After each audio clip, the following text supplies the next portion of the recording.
क्या आप जानते हैं, इतिहास में एक ऐसा राजा भी हुआ जिसने अपने दुश्मन को 17 बार हराया और हर बार माफ कर दिया। लेकिन उसी दुश्मन ने 18वीं बार धोखे से उसे कैद कर लिया, उसकी आंखें फोड़ दी और फिर आखिरी पल में उस अंधे राजा ने सिर्फ आवाज़ सुनकर तीर चलाया और दुश्मन को मार गिराया। जी हाँ, ये कहानी है भारत के महान योद्धा पृथ्वीराज चौहान की। चलिए तो शुरू करते हैं इस ऐतिहासिक गाथा को। 12वीं सदी का भारत, राजस्थान की धरती, जहाँ वीरता की कहानियाँ हर किले और हर तलवार में बसती थीं। इसी धरती पर जन्म हुआ एक ऐसे महान योद्धा का जिसका नाम आगे चलकर पूरे भारत में गूंजने वाला था। जी हाँ, उसका नाम था पृथ्वीराज चौहान। उनका जन्म लगभग 1166 ईस्वी में अजमेर में हुआ। पिता थे अजमेर के राजा सोमेश्वर चौहान और माता थी कर्पूरी देवी। कहा जाता है कि बचपन से ही पृथ्वीराज बेहद तेज और साहसी थे, लेकिन एक कला ने उन्हें बाकी योद्धाओं से अलग बना दिया। वो थी शब्द भेदी बाण विद्या, यानी बिना देखे सिर्फ आवाज सुनकर लक्ष्य को भेद देना। लेकिन अब सवाल ये है, एक ऐसा योद्धा जिसके पास इतनी अद्भुत शक्ति थी, वो आखिर इतिहास की सबसे बड़ी लड़ाई कैसे हार गया?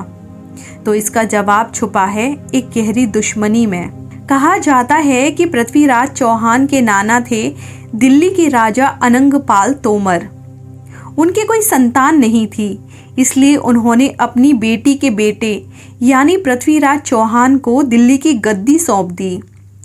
अब एक युवा योद्धा अचानक से बन चुका था अजमेर और दिल्ली का महान सम्राट। लेकिन इसी फैसले ने एक नई दुश्मनी को जन्म दिया। ये दुश्मनी थी कन्नौज के राजा जयचंद और पृथ्वीराज चौहान के बीच की। लेकिन ये शुरू कैसे हुई, चलिए जानते हैं। कहा जाता है कन्नौज का राजा था जयचंद। वो भी दिल्ली की गद्दी पर राज करना चाहता था। जब उसे पता चला कि वो गद्दी पृथ्वीराज को मिल गई है, तब उसके मन में गुस्सा और ईर्ष्या भर गई। यहीं से उसने पृथ्वीराज को अपना दुश्मन मान लिया, जबकि वो दोनों चचेरे भाई थे। और यहीं से शुरू हुई इतिहास की सबसे बड़ी और मशहूर राजपूती दुश्मनी। दूसरी तरफ जयचंद की एक बेटी थी, राजकुमारी संयोगिता। वो बेहद ही सुंदर और साहसी थीं। उन्होंने बचपन से ही पृथ्वीराज की वीरता के किस्से और कहानियां सुने थे। धीरे धीरे ये प्रशंसा प्यार में कब बदल गई, ये उन्हें भी पता नहीं चला। पत्रों के माध्यम से संयोगिता ने अपने दिल का हाल पृथ्वीराज चौहान तक पहुंचाया। इस तरह इस प्रेम कहानी की शुरुआत हो गई। लेकिन जयचंद पृथ्वीराज से बहुत नफरत करता था। जब उसे इन दोनों के प्रेम के बारे में पता चला, तो उसने राजकुमारी संयोगिता को बहुत समझाया, पर वो कहाँ समझने वाली थी। वो अपने पिता के साथ बगावत करने लगी। तब जयचंद ने स्वयंवर करने का निश्चय किया, जिसमें कि वो पृथ्वीराज चौहान का अपमान करना चाहता था। कहा जाता है जब जयचंद ने संयोगिता का स्वयंवर रखा, सभी राजाओं को दूर दूर से बुलवाया गया, लेकिन पृथ्वीराज को न्योता तक नहीं दिया गया, सिर्फ उन्हें अपमानित करने के लिए।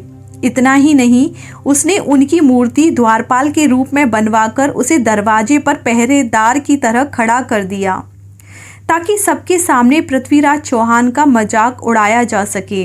कहा जाता है स्वयंवर के दिन जब राजमहल में सैकड़ों राजा मौजूद थे, संयोगिता हाथ में बरमाला लेकर धीरे धीरे चलती हुई राजकुमारों के सामने आईं।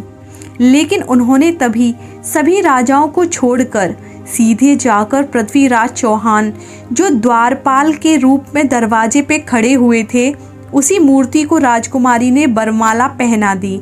और तभी अचानक घोड़े पे सवार पृथ्वीराज चौहान वहां आ पहुंचे। उन्होंने संयोगिता को उठाया और युद्ध करते हुए उन्हें वहां से लेकर अपने महल के लिए निकल गए। तभी से ये घटना इतिहास की सबसे प्रसिद्ध प्रेम कहानियों में से एक बन गई। लेकिन उसी समय कुछ ऐसा हुआ जिसका अंदाजा किसी को भी नहीं था।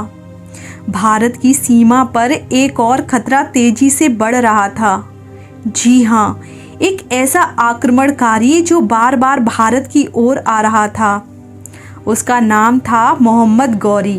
कहते हैं 1191 में तराइन का मैदान, एक तरफ थे भारत के वीर राजा पृथ्वीराज चौहान और दूसरी तरफ था अफगानिस्तान का शासक मोहम्मद गौरी।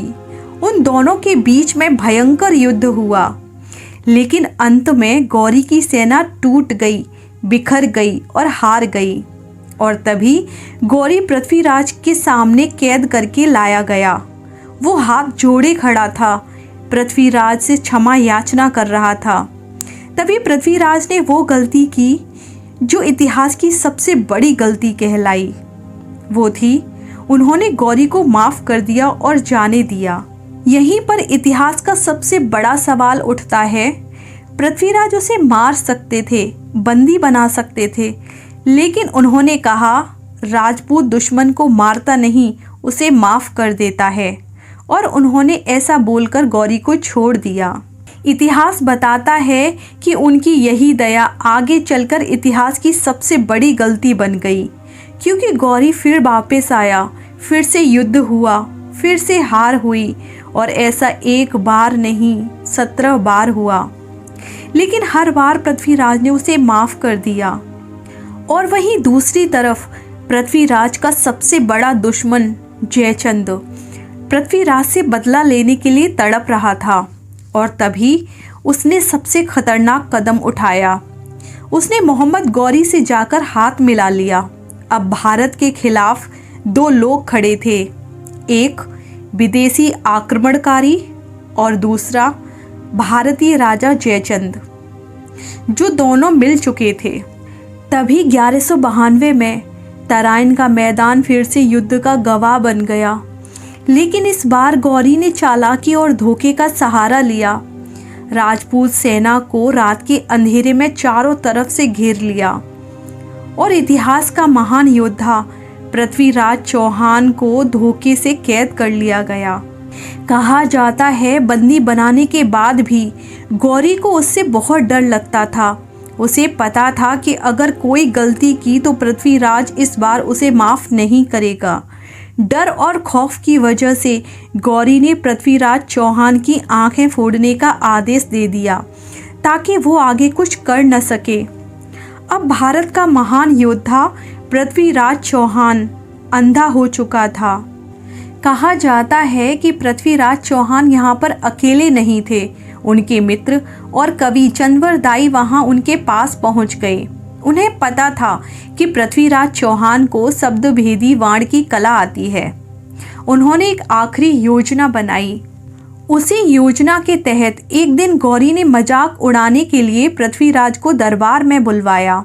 उसने कहा, सुना है तुम्हें शब्दभेदी बाण चलाना आता है, ये प्रदर्शन हमें भी दिखाओ। तभी राजा ने अपने धनुष पे प्रत्यंचा चढ़ाई। उसी समय चंद्रवर दाई एक दोहे के माध्यम से बोले, 4 बांस 24 गज अंगुल अष्ट प्रमाण, ता ऊपर सुल्तान है मत चूको चौहान। इस दोहे में गौरी जहाँ बैठा है उसकी दूरी संकेत से बताई गई थी। तभी इस दोहे को सुनकर अंधे पृथ्वीराज ने गौरी के हंसने की आवाज़ सुनी, धनुष पर तीर चढ़ाया। पूरा दरबार सांस रोककर ये सब देख रहा था और अगले ही पल तीर उड़कर गया और सीधे मोहम्मद गौरी के सीने में जा लगा और उसी पल उसकी मृत्यु हो गई। इस घटना के बाद पृथ्वीराज चौहान और चंद्रवर दाई दोनों जानते थे कि अब बचना मुश्किल है। इसलिए राजपूत परंपरा के अनुसार चंद्रवर दाई ने पृथ्वीराज को मार दिया और पृथ्वीराज ने चंद्रवर दाई को, ताकि दुश्मन के हाथों अपमानजनक मृत्यु न मिल सके।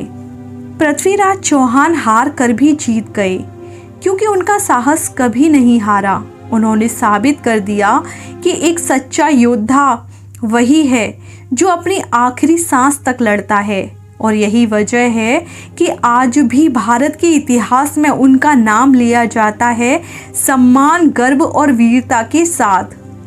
अब एक क्वेश्चन आप सबके लिए है, अगर पृथ्वीराज चौहान ने पहली बार ही गौरी को खत्म कर दिया होता तो क्या भारत का इतिहास बदल जाता? क्या कुछ और होता? आपकी राय इन सब के ऊपर क्या है? कमेंट में हमें ज़रूर बताइए। और ऐसी ही और वीडियो के लिए हमारे साथ बने रहिए। हम मिलते हैं आपसे अगली वीडियो में। तब तक के लिए धन्यवाद।